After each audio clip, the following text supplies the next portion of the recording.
good afternoon, good evening, and good night, no matter what time it is, wherever you're listening. Thank you so much for downloading the Faith Life podcast of Discovery Fellowship Church.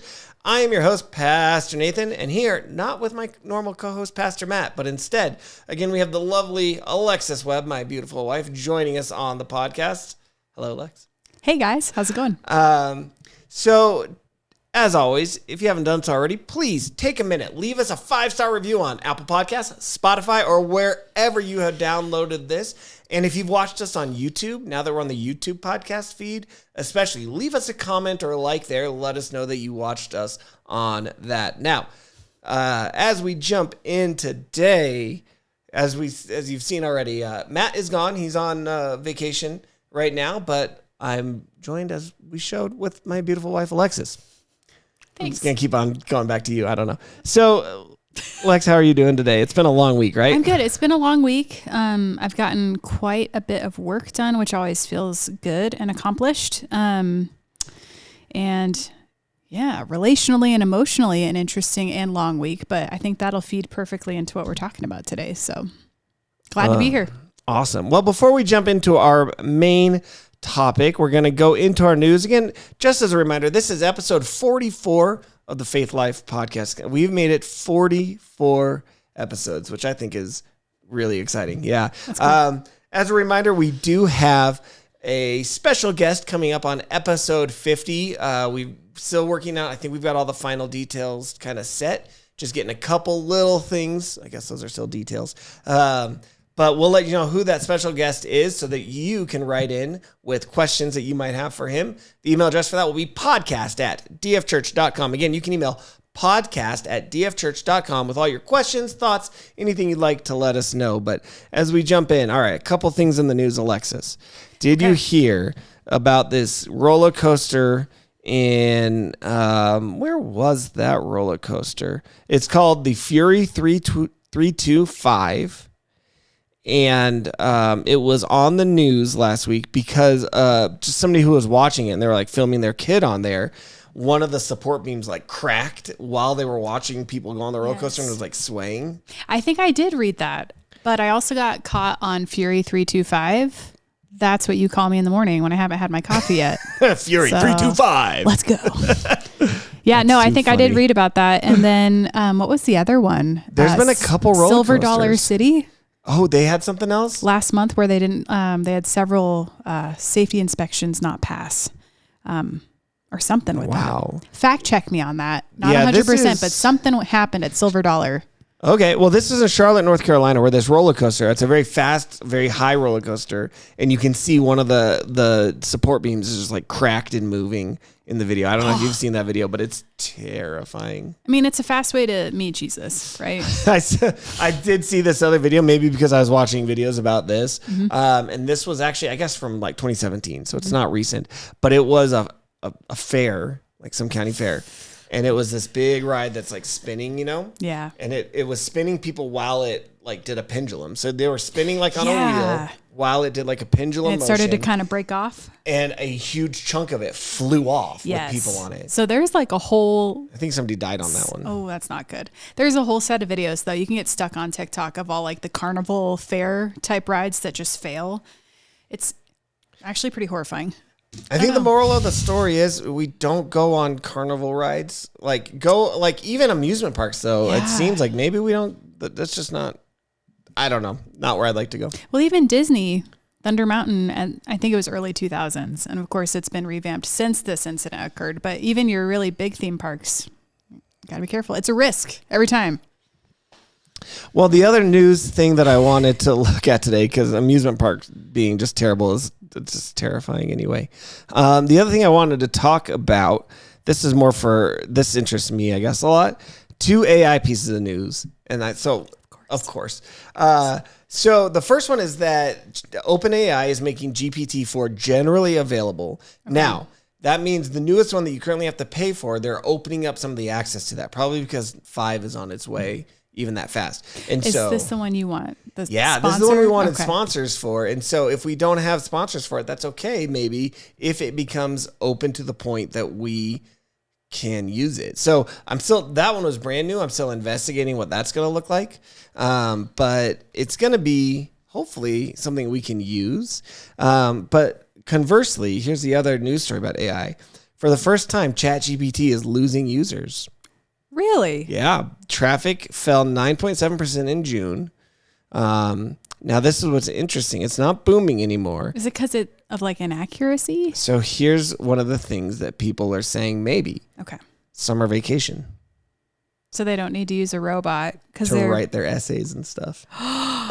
Oh, no. Significant portions of students are using ChatGPT to do homework. It's one of the most common uses. He found queries for saying, look, ChatGPT essay, ChatGPT math, and ChatGPT history. Now, what's interesting is there are probably legitimate ways that you could use that as just a research tool. Like you're using it to like, I don't understand how to do this math problem. Can you explain how to do it? If you were a very honest student, yes, you could use it that way.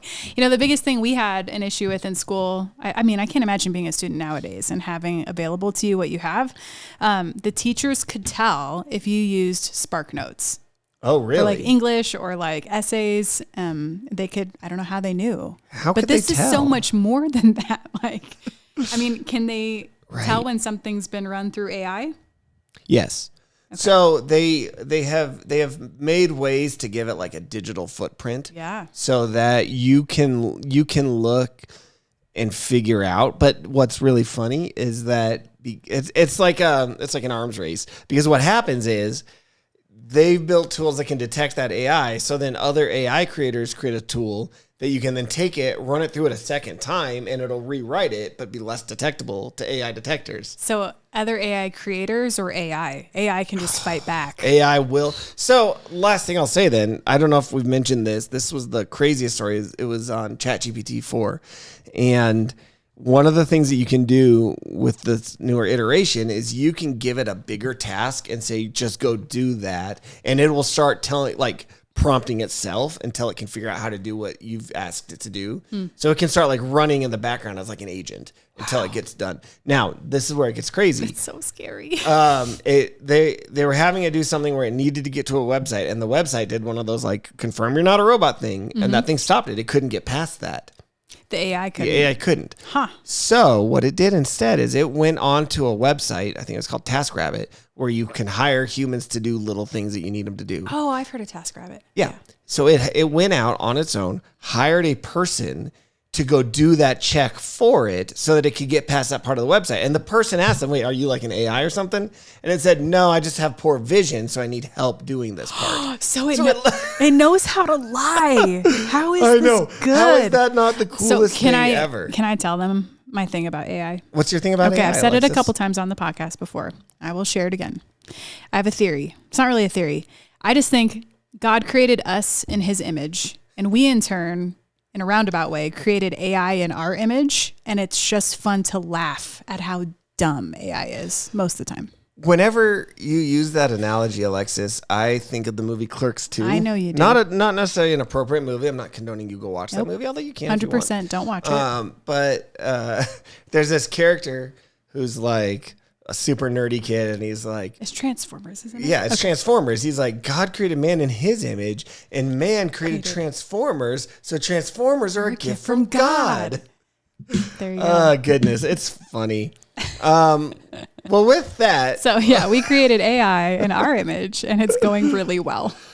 It is going really well. I think there's a lot of good things that can be done with it, especially when we get to our AI segment at the end of today's podcast. You're not going to want to miss it. It makes me laugh. It's humorous. So let's go into our main topic, okay. Alexis. Let's get into it. We are going to be talking about how we handle like interpersonal conflict in relationships, both within and without, inside and outside of the church. Gotcha. Right. I'm following. So what does it look like as a Christian, when we have a problem with somebody else, when we have a problem, and maybe we can even subdivide it a little bit more. If there's a problem with another person versus if we notice somebody else sinning, and what do we do? Because sometimes those are going to be where conflict can kind of rise up. So in terms of internally in the church, you have a conflict with somebody, Alexis. What do you do? What should be our response to conflict? Yeah, I think maybe break it down a little bit first, because you asked a couple different questions, right? I did. Okay, so which one should we tackle first? I would say, well, I mean, the first one, I think, is just like you and somebody else are not getting along for some reason. Oh, okay. In the church, you and another person, another believer, are struggling. There's some sort of a conflict between the two of you. It might be over something wrong, or it might be just a difference of opinion on something. Yeah, I think where I got stuck was you mentioned when you see a brother or a sister or someone else sinning. And I think that's different. Right. Let's not go on the sinning one yet. Let's just say conflict. Okay. So, yeah, I think this is good advice probably for any human, whether you're a Christian yet or not.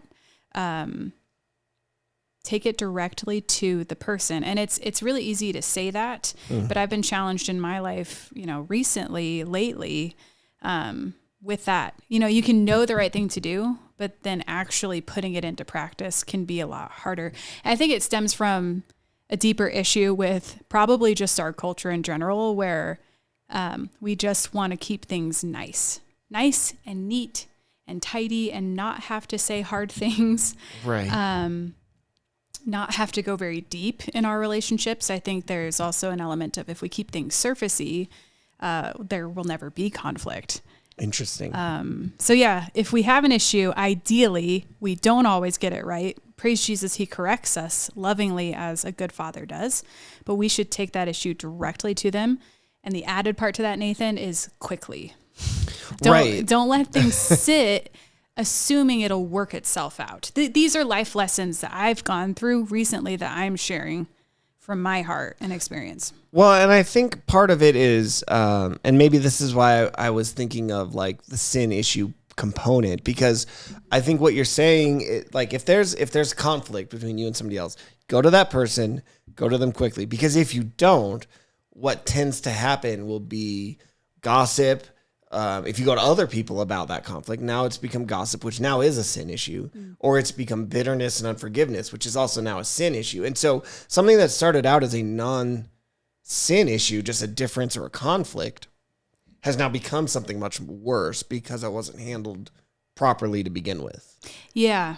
And it's challenging. I mean, no one wants to have uncomfortable conversations, but if it leads to life and that relationship being able to flourish and be healthy, it's worth it, right? Well, so I guess, do you have any thoughts on like you said, I think you're right. I think it's really hard to go sit down and be real with somebody and to talk to somebody and to say like, I have a problem with you right now. Right? That's very confrontational. So the other thing that's, I think, maybe so tough about that is that when our human nature is going to be, when we come up and say, I've got an issue, almost inevitably, the person's response is going to be defensive. Yep. And so that's not going to really help heal that conflict if immediately it's like an attack and a defense. Now we're just drawing sides and we're going to entrench further into our positions. Right. So how do you have any thoughts or advice on approaching somebody and not creating that tension? It's funny you mentioned that. I was just talking to our daughter, Elliot, about this week, where, and I've talked to all of our kiddos, you can use your words. Words are powerful and they ought to be meaningful, right? So use your words in such a way that it's softened and kind and from the heart. So having to go into a difficult situation, it could look like, hey, did you mean this when you said this? I would love to be able to talk to you more about that. I want to make sure we're on the same page though. So let me know when you're ready to talk. That's way more gracious, I think, if someone were to come up to me and speak to me that way, right? Right. Then when you said that, I really didn't like it, and we're going to talk about it right now. Huge difference in how we weave our words together. Do I always get that right? No, not even close. Unfortunately, a lot of this has been learning by what not to do. Sure. And sometimes that's how we have to learn. That's sometimes right? the best teacher is problems, mistakes. I think another part of it too, Nath, real quick also is knowing the other person well enough, trusting them in relationship to know that whatever they're bringing to me, I know that it's coming from a place of love, right? Like this is my friend or whoever, and I know that they care about me. And so if they have something to talk about and it's serious and maybe even a little bit kind of combative, or it could be, remembering it's coming from that place of love, right? They're not out to get you. They're not out to tear you down. They're not saying this to hurt you, ideally. So, and that also requires humility, right? Yeah. For us to be able to say, I'm teachable. I'm not always right. They have a fair point. I hurt them. I don't want to hurt them. Let me hear them out. So maybe that's where a lot of it gets lost, is the defensiveness is pride, isn't it?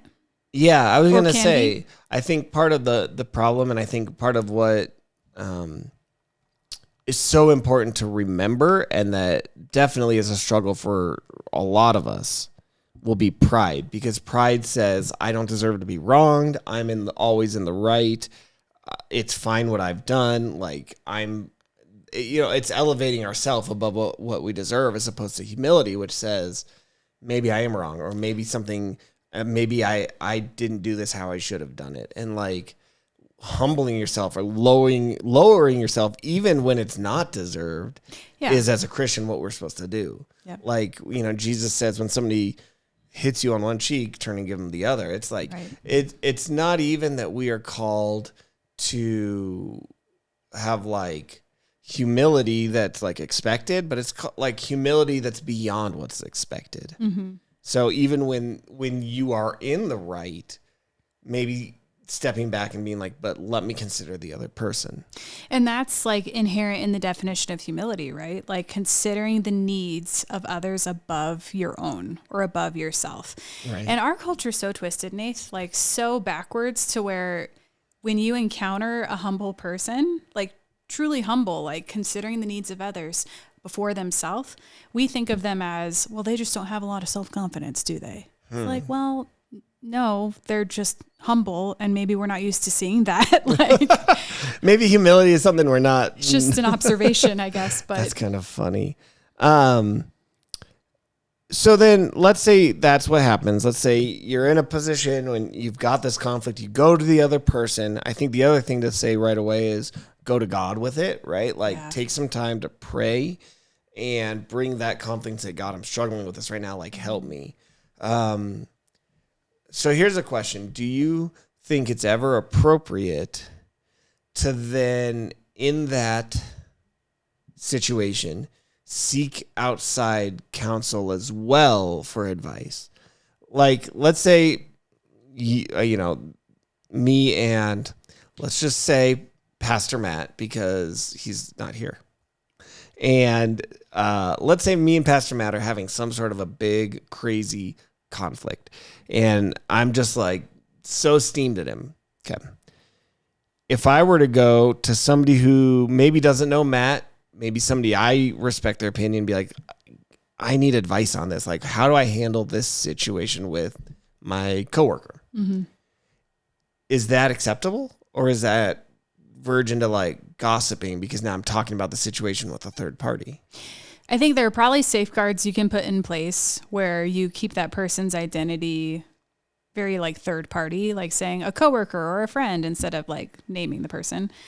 Also, we need to be careful. Does the person you're talking to, seeking counsel from, do they know that person? And are they going to put two and two together? Because then it very easily becomes, okay, I know new information about this person that Nathan's talking about. Right. I think this is why a lot of church leaders have mentors or accountability buddies is what I call them. Buddy.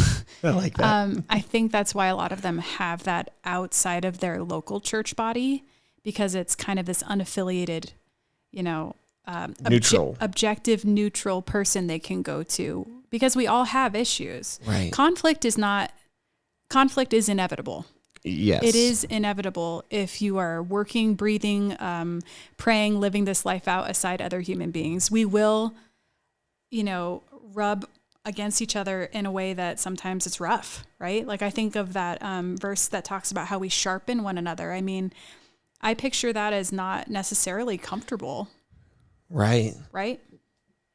Yeah, no, it's tough. And so that will be happening. And so having these, I think thinking through how you're going to handle it in advance is probably really helpful to avoid, because so far, like we've said, it's kind of weird on like a church-based podcast to really be talking about this, because right at the first level, it's just like, that's not necessarily even a Christian issue. Yeah. It's like everybody's going to deal with conflict. But as a Christian, it so easily can then devolve into bigger problems and bigger sin issues that we need to really be watching for. And so I think having these like methods in place are going to save us from going down into a spot we maybe don't want to go. Yeah. You mentioned also taking it to the Lord in prayer. I think really more so than seeking counsel from others, take it to God first. Like Jesus is our ultimate counselor, right? Right. But then take it directly to that person. And again, as I say that, friends, I'm preaching to myself. Like I have struggled with this and I have not always gotten it right. And it stings. Correction stings, but it's also good because hopefully it leads to growth, right? And that's the goal. We want to look more and more like Jesus. So when it comes to prayer, also pray for that person that you're in conflict with. I caught myself doing that this morning. I fell asleep really late and then my body was like, we're done sleeping. I woke up super early. I'm like, I'm just laying here. God, who do you want me to pray for? And this person that I've been kind of over the years, we've had conflict and we love each other dearly. But I was praying for this person and it's like not just praying for them to, see the light and for me to be right and justified, it was like, no, I'm praying they have a good day. God, I pray you would reveal yourself to them, grow them in some way. May they come back into this situation or, this place like rejuvenated in you, like praying good things for the person you're in conflict with, which changes your heart, hopefully. I think that could be that might even be a whole other conversation at some point. It's like when we use prayer to like passive aggressively attack somebody or loving your enemies, I think. Right. It's kind of a funny thing how that can sometimes happen, but hopefully that's not the heart. Well, you would hope not. The heart is not to do that. So what do you do then? Let's say this conflict has happened. You've gone to God with it. You've gone to the person with it, but it's still there. It's still not getting resolved. What do you think the next step should be? What do you do after that? It's not resolved like in your heart? Well, yeah. I mean, I guess it might be helpful if we had like a specific example, but it's like, all right, you and a coworker, it's like, I think we should require all the we're going to just go goofy and over the top. I think all employees should be required to wear green on Thursdays, and the other coworker says, I think it should be blue. But it should be green. It should be blue. And you're just fighting, and it's causing a conflict. Okay. So you go to this person and be like, look, I don't want this conflict to happen. I've been praying about it. We need to find a resolution. And they say, yeah, the resolution is we do what I want. The conflict isn't resolved. What do you do next? Like you've gone to the person, you've gone to God. What do you do if the conflict doesn't resolve itself? I mean, I guess you have a couple choices there because this is not like a sin issue. This is a preference issue. Right. You can die to yourself, which is a beautiful thing. I think that's probably what Jesus would do. If it's like a not huge deal, like what hill are you going to die on? Choose the hill you're going to die on. Okay. And is peace worth it over your preference? Right. Right. So when it's a sin issue, though, I think what's interesting is we often use that verse about where two or more are gathered in my name. Jesus is speaking. He's resident there with us all, right? So that's actually talking about church correction. Right. If it were a sin issue, I'd say you need to probably pull in another person or two. Right. Yeah. On a side tangent, that is one of, I'd say, probably the most misused Bible verses ever. And it's always a big pet peeve of mine when I hear people, because that will be used as like, oh, you know what? There's two or more of us are gathered in this meeting, so we know, God, that you're here in our presence. And it's like this kind of like uplifting, warm feeling of like God is here because we have gathered. Which is true, though. That is true, but not also, from that verse. It's also true if it's just you. Right. That verse is not the truth of that statement. What that's talking about, this is why context matters. And then if you missed the episodes all about biblical contradictions, we kept coming back to those go away when you look at the context. Because the context, so in this instance, the context of that passage is that Jesus says, if a brother sins against you, go to them in private and try to restore it. Say, hey, you have sinned against me. Let's forgive and let's move on and let's restore their relationship. Mm-hmm. Then he says, if that person doesn't listen and they still continue to sin against you, bring another person with you to say, look, I've brought in like this third party. They can help us. Let's correct this issue because it's a clear sin issue. And if that still doesn't work, then it says bring the whole church into it at that point.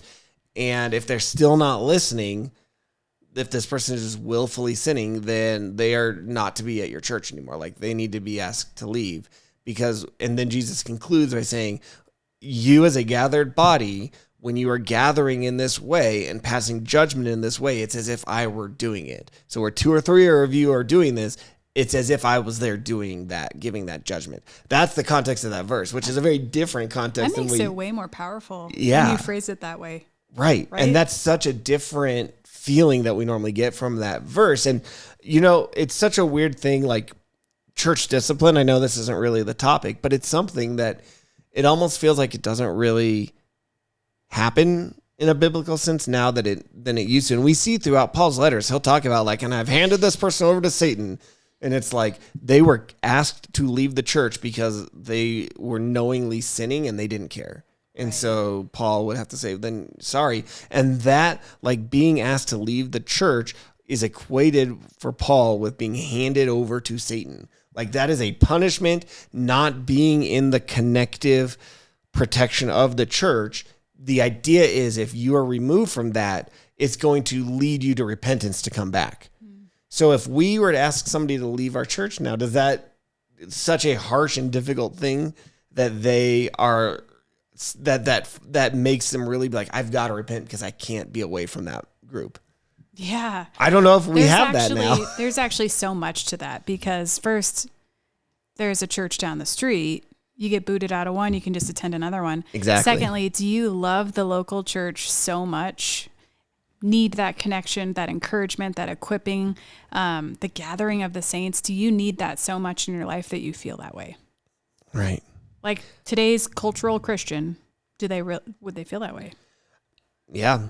And so it's kind of a crazy thing. And I can think of once that I know in my life where that's had to happen, where there's had to be church discipline on somebody who's like, where they were like openly sinning and we had talked to this person and eventually they were asked to leave the church because they didn't care. And it's like, that's hard. And those are hard conversations. And that's entirely different type of conflict to deal with. And to be clear, if anyone's listening and you hear that, there's a difference between unrepentant, repeated sin and struggling with your sin, even chronically. Definitely. The denominator there, I guess, would be, are you at war with your sin or not? Right. Because they're a Christian. We're all going to struggle with something until Jesus comes back or we go to be with him. So that is true. It's less about the fact that you've sinned because we know everybody sins. Even Paul talks about how much he sins, but it's like, what is our attitude? Is it, man, I messed up, but I'm trying to look to God? Or is it, I don't care. It's whatever. Yeah. And like, that's a whole other podcast topic. We won't get too far down that tonight. So as we've kind of talked through this, what are like the biggest things that you would say? It's like, take away from this conversation. If maybe you are struggling at home or at your church or in your workplace, somewhere, if you who are listening right now, you who are watching us right now, if you're struggling with conflict, the first question I would ask is it leading you into something worse? Is it leading you into gossip, bitterness, unforgiveness, like anger? And if that's the case, my advice, and like you just said, we're preaching to ourselves on this. I'm preaching to myself on this. There's a lot of discussions that have had to happen even in the past week that have made us want to talk about this, that it's like, what do I need to change? Who do I need to apologize to? What do I need to repent of so that I can move forward appropriately? So that's the first encouragement is like, look inward, look at yourself. But then what else? What would you say to people if they're in the middle of something like this right now? Yeah, a couple things came to mind. It's, again, If you have an issue, take it directly to the Lord and to the person, and quickly. Don't let it fester. Don't let that bitterness take root. Because I think Satan, he's our enemy, right? And he's like a lion, just prowling and waiting around for someone to take down. And that's a prime opportunity. We literally give him an opportunity when we're sitting in bitterness and unforgiveness. Again, I do not always get this right as I share this, right? He's working on me too. And thank you, God, that he does. The second thing would be to forgive, and to truly forgive and do it quickly. Okay. So I had a Bible teacher tell us once that true biblical forgiveness is not looking at the person and being like, I forgive you, but I'm still kind of looking at you like the stink eye. Oh no. Like, I forgive you, but ... And it's in the subtext, right? Yeah. True biblical forgiveness, if we acknowledge what the Father has done for us, he has forgiven us. Our sins are removed, Scripture says, as far as the east is from the west, like incomprehensible mercy from God, because we know that we don't deserve that. Yeah. If we understand that forgiveness from God, we should be quick to extend that to others, knowing we deserve nothing. When we sing songs like Amazing Grace, I was a wretch. Yeah. And now I'm free. Holy cow, I just lost that song. Amazing Grace. How sweet the sound. How sweet the sound that saved a wretch like me. I once was lost, but now I'm found. Was blind, but now I see. There you go. Perfect. So if we really understand the sweetness of that amazing grace, shouldn't we extend that forgiveness quickly? And so this teacher, she compared it to true biblical forgiveness is operating as if the offense never occurred. That can be so tough, which is like mind-blowingly hard when you have been hurt. So the challenge there is forgiveness in general. If you're in conflict, or if you're still sore from conflict, if you're still harboring any of that hurt.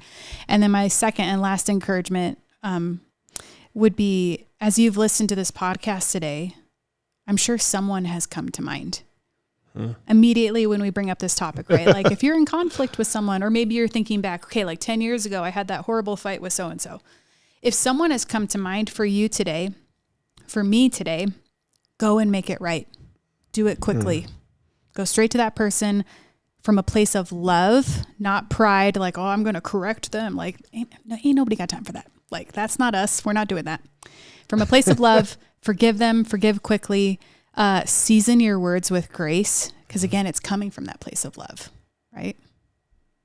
So that's the challenge. I love that. Go make it right. Well, let's move on to my favorite segment, AI. I always love this. This is funny. Again, maybe you don't even need to sponsor us anymore, but if you have any prompts that you want us to ask, even if you're not sponsoring us at this point, just email podcast@dfchurch.com and you might get your prompt live reacted to by my guest. Today is Alexis. So here's the prompt. I custom made this prompt just for you, Alexis. Oh. Yeah. Here's what I asked it. I said, so I asked ChatGPT, give me the top 10 80s songs that would be used as theme songs of famous Bible stories. What? That's awesome. Isn't that fun? I love it. All right, so here's what I'll do. I'm gonna tell you the Bible story, and you see if you can guess which theme song would go with it, and then I'll tell you what ChatGPT came with it. Okay. How's that sound? I'm with you. It's a little more exciting. All right, so number 10, the theme song for the story of the wise men seeking Jesus. What is an 80s song that could be their theme song? I'll give you. Do you want me to give you a band name? Yeah, probably. U2. I don't know. I mean, I want to say I still haven't found what I'm looking for. Said. I still haven't found what I'm looking for because they're searching for baby Jesus. Oh, I love this so much. Okay, number 9, theme song for the story of the prodigal son. Let's see. This is a good one too. And if it's too hard to guess, I can just tell you what it gave us. Theme song for the Guns N' prodigal Roses. son. Come home. Oh, I don't listen to them. No, but you know this song. It's the favorite cover of yours. Sweet Child of Mine. Sweet Child of Mine. Nice. I can see. Yeah, that works. I Right? like it. Okay, I don't know this next song. Okay. Maybe I do. Number 8. This is the theme song for the story of the Good Samaritan. The band is USA for Africa. The song is We Are the World. We are the world. That's that song, right? We are the children. So you know it. For the Good Samaritan, though? But for the good, I don't know that song well enough. I know those two lines. How's the rest of the song go? We are the ones who make a brighter day. So let's not given. So is it about helping people? Yeah, definitely. So the Good Samaritan. Okay, that makes sense. Loosely. I don't understand why they picked this one. I love the song choice. The theme song for the story of Noah and the Ark would be Don't Stop Believing by Journey. What? I don't know. Because maybe you're waiting for the rain to end. Huh. Don't Stop Believing. I can just picture them singing it now. This one's weird too. Theme song for the story of Jonah. Every Breath You Take. Okay, it's playing a little fast and loose with things, right? But because he's the whale is taking a breath in, and that's, I don't know. All right, this next one's kind of fun. Theme song for the Battle of Jericho. The Queen song. Shout, let it all out. That would have been a good one. Tears for Fears. But this one's by Queen. What do you think? Something about shouting. We Will Rock You. Oh, that's good too. Now that I like that. That's funny. This is terrible. That could also be the theme song for the story of the woman caught in adultery. And also David and Goliath. And David and Goliath. We've got one for David and Goliath. I don't know how it... Okay, this one's weird too. Another Queen song. The theme song for the story of Exodus from Egypt. Of the Exodus from Egypt. Maybe this is about the final plague. Another one, Bites the Dust. Oh, man. This started out so strong, and now I'm just sort of sad. But those are still good. That works, right? Yeah. What about the theme song for the story of Mary Magdalene? Wait, no, we already did that one. I don't know this song. I don't know this one. It's by Madonna. Like a Prayer. See, I don't know how that fits. How does that song go? Just like a prayer, your voice will take me there. Just like it means to me, you are a mystery. Just like a dream, you are not what you seem. It totally works. Okay. Your voice, no choice can take me there. Wow, I know a lot more of that song than I thought I did. I'm amazed. Number 2, the theme song for the story of Daniel in the lion's den. We didn't start the fire. No, they're not in the fiery furnace. Oh. I love that. No, the Lion's Den, Alexis. The Lion's Den. Yes. Bon Jovi. I don't listen. Okay, so like 80s rock, not as much. But you know this song. I don't know. I don't know what has to do. Maybe it's because you're afraid that you're going to die. Living on a Prayer. Oh, yeah, there you go. Okay, number 1, the theme song for the story of David and Goliath. I don't know why. Oh, yes, I do. This is actually pretty perfect. All right. Let's hear it. Oh,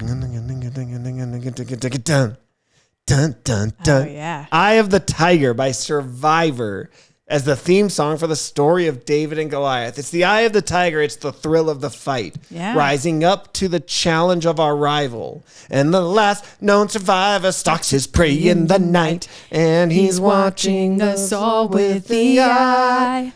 Right.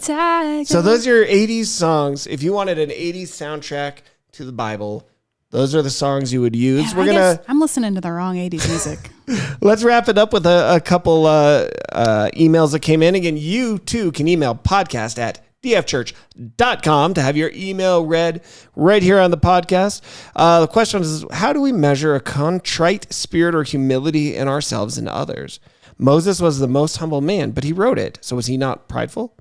How do we post to social media while maintaining a right spirit? So there's a couple things there. I'm going to put the second one off a little bit because we have our special guest who's coming up soon who might be a perfect person to ask that to. So episode 50, we're going to save that question for them. But in general, how do we measure humility? And like he says, Moses wrote down that Moses was the most humble man. Maybe that was an afternote by Joshua and that Moses didn't write that part of it. But either way, how do we put like metrics on humility? First of all, in 1 or 2 sentences, tell me, Alexis. I don't like this question at all. Wait, why? I think. Sorry, dude. No, I don't mean to imply it was a bad question. It's just, it's a tough one because it's a very tough one. We can look at the fruit of a life, but we can't understand the motives, right? Like God alone is the one who sees and can judge clearly, right? And so in Christian circles, I've heard it before. I mean, even people against one another be like, well, that's a false humility. I'm like, bro, how do you know what's false or not? Like you don't know. That's between them and the Lord, right? And I suppose you could look at fruit. Okay. Does like their words line up with their actions? Are they consistently humble? Like, are they, I don't know. And the other part, I think this is why I don't like this question. I love that questions are coming in though. Please keep asking them. And it gets us to think and have great conversations like this. But why are we evaluating that? Well, what if it's in like an internal or a personal sense? Like how do let's not evaluate it in another person's life. Okay. But even internally, how do I measure that if I'm being humble without being like, yeah, I'm really good at being humble and now making it that I'm not, right? Is there a way? Is there a way to measure humility internally? Oh, see, I like that. Without becoming prideful. That's great.